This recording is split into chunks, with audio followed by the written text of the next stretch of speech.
بسم اللہ الرحمن الرحیم۔ السلام علیکم میرے مسلمان بھائیوں، بہنوں، بیٹوں، بیٹیوں، بزرگوں۔ کچھ عرصے سے میں مستقل، آپ کو یاد ہوگا، کہتا تھا کہ ہمیں اجتماعی توبہ کرنی چاہیے، اس لیے کہ گزشتہ 3 ماہ سے میں دیکھتا تھا کہ صبح کی اذان جب ہوتی تھی تو کتے بھونکتے تھے، اس کے بعد پھر بلیاں جو تھیں انہوں نے بھی بھونکنا شروع کر دیا۔ تو میں کہتا تھا کہ یہ کوئی آفت آنے والی ہے۔ ابھی کرونا کا اس وقت معاملہ شروع نہیں ہوا تھا اور میں مسلسل وارن کر رہا تھا، لوگوں نے اس طرح توجہ نہیں کی۔ پھر آپ کو یاد ہو کہ میں 3 ہفتوں سے مسلسل کہہ رہا تھا کہ اجتماعی توبہ کریں، اجتماعی توبہ کریں۔ اگر یہ نہ کی تو ہمارے مسائل بڑھ جائیں گے اور یہ آفت ختم نہیں ہوگی۔ اللہ تعالیٰ کا بڑا شکر ہے کہ میری بزرگان دین سے ملاقاتیں ہیں اور رجال الغیب بھی جو ہیں وہ بھی کرم فرمائی کرتے ہیں۔ میں ان کے نام نہیں بتا سکتا، لیکن ایک بزرگ سے میں نے حال ہی میں پوچھا ہے، 2 روز پہلے میری ملاقات ہوئی، تو میں نے ان سے بہت منت سماجت کی۔ میں نے کہا کچھ تو بتائیں نا کہ یہ معاملہ کیسے حل ہوگا۔ ایک تو میں بتا دوں کہ یہ خوشی کی بات ہے کہ ہماری حکومت نے بھی میری اس بات کو مان لیا کہ اب انہوں نے بھی جمعے کا دن جو ہے یہ یوم توبہ رکھ لیا ہے۔ ساری قوم جو ہے مسجدوں میں، گھروں میں، جہاں کوئی ہوگا وہ توبہ کرے گا۔ اور ایک بات یہاں پہ میں خاص طور پہ بتا دوں کہ یہ جو شب برات 15 شعبان گزری ہے، اس دن آپ پتہ کر لیں کہ سب سے زیادہ جو کم بیماری اس دن ہوئی ہے کرونا کی، وہ اس دن ہوئی ہے۔ گراف اونچا جا رہا تھا اور 15 شعبان کو یکدم گراف نیچے آ گیا بیماری کا، اس کا پھیلاؤ جو تھا وہ رک گیا۔ اس سے اندازہ ہوتا ہے کہ 15 شعبان کو جو لوگ اللہ کے حضور سر مسجود تھے ان کا کتنا اثر ہوا۔ تو میں نے ان بزرگوں سے پوچھا تو انہوں نے مجھ سے وعدہ لیا کہ میں ان کا نام نہیں بتاؤں گا۔ انہوں نے کہا 7 کام اگر کر لیں تو دنیا سے کرونا جو ہے ختم ہو جائے گا۔ میں نے کہا جی یہ کیا ہے؟ انہوں نے کہا یہ اسپرچل ویکسین ہے، روحانی ویکسین ہے۔ یہ اگر اس پہ عمل کر دیا جائے گا تو فوراً یہ ختم ہو جائے گا،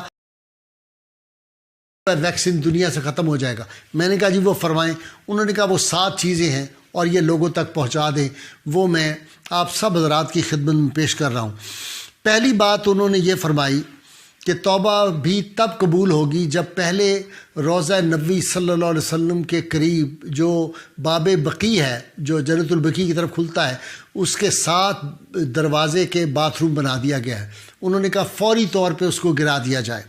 نمبر 2، انہوں نے کہا جن گستاخان رسول کو بلیسفیمی کے جو ملزم تھے ان سب کو جو ایوارڈ دیے گئے ہیں، وہ تمام دنیا کے لوگ جنہوں نے ایوارڈ دیے وہ وڈرا کریں، کہیں ہم ان کو کینسل کرتے ہیں، ان کے ایوارڈ واپس لیتے ہیں۔ تیسرا، انہوں نے فرمایا کہ کشمیر، ہندوستان، فلسطین اور برما میں جن لوگوں پہ ظلم ہو رہا ہے فوری طور پہ ظلم بند کریں۔ چوتھی بات انہوں نے فرمائی کہ آپ صلی اللہ علیہ وآلہ وسلم کا نالین پاک جو بادشاہی مسجد سے چوری ہوا ہے وہ حکومت وقف فرض بھی ہے اور قرض بھی ہے حکومتوں پہ، اور پہلی حکومتیں بھی اسی لیے تباہ ہوئی تھیں کہ انہوں نے اس طرف کوئی توجہ، اس کی اہمیت ہی نہیں دی انہوں نے۔ 5ویں بات انہوں نے فرمایا کہ مزارات پہ یہ جو ٹیکس ہے، اور میں اتفاق سے پچھلے 2-3 سال سے مسلسل کہہ رہا ہوں کہ یہ جگہ ٹیکس ختم کرو، تو انہوں نے کہا یہ بات دوبارہ دہراؤ، کہو کہ اس ٹیکس کو ختم کریں۔ اگلی بات انہوں نے 6 نمبر پہ فرمایا کہ گھروں، بازاروں، جہاں جہاں بھی ہیں کلمہ، پورا کلمہ لا الہ الا اللہ محمد رسول اللہ، اس کا ورد شروع کریں، یہ بہت ضروری ہے۔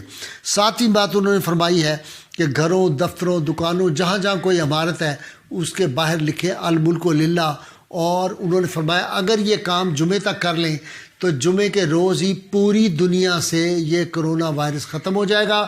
اور ویسے انہوں نے فرمایا، میں نے کہا کچھ ہمیں بتائیں کہ کب تک؟ انہوں نے فرمایا کہ 15 مئی تک یہ کرونا وائرس ختم ہو جائے گا، لیکن اس کے لیے جو شرط بتائی ہے وہ یہ ہے کہ یہ جو 7 کام میں نے آپ حضرات کے لیے عرض کر دیے ہیں، جس کی بھی جہاں جہاں کوئی واقفیت ہے، حکومتی حلقوں میں، بین الاقوامی سطح پہ، باہر کے ملکوں میں جو لوگ ہیں وہ اس بات کو بہت پھیلائیں، لوگوں تک پہنچائیں۔ اور میری بات کو اگر وہ کنفرم کرنا چاہیں، کسی کو بے اعتباری ہو تو وہ دیکھ لے صبح کی اذان کے وقت کتے کس طرح روتے ہیں، بھونکتے نہیں ہیں، روتے ہیں، عجیب و غریب آوازیں نکالتے ہیں، بلیاں آوازیں نکالتی ہیں۔ اور اگر کسی کی اہل اللہ تک رسائی ہو یا اہل نظر اور اہل معرفت تک، تو بے شک ان سے پوچھ لیں کہ یہ جو باتیں میں نے بیان کی ہیں کیا یہ صحیح ہے۔ انشاءاللہ تعالیٰ اللہ تعالیٰ سے دعا ہے اللہ تعالیٰ ہمارے سب لوگوں کو ان 7 باتوں پہ عمل کرنے کی توفیق عطا فرمائے، اور اللہ تعالی ہمیں جلد از جلد اس مصیبت سے نکالے، ہماری مسجدوں، ہمارے مدرسوں، ہماری یونیورسٹیوں، کالجوں، ہمارے بازاروں کی رونقیں بحال ہو جائیں، اور نعرہ ہم نے لگاتے رہنا ہے۔ پاکستان کا مطلب کیا؟ لا الہ الا اللہ محمد رسول اللہ صلی اللہ علیہ وآلہ وسلم۔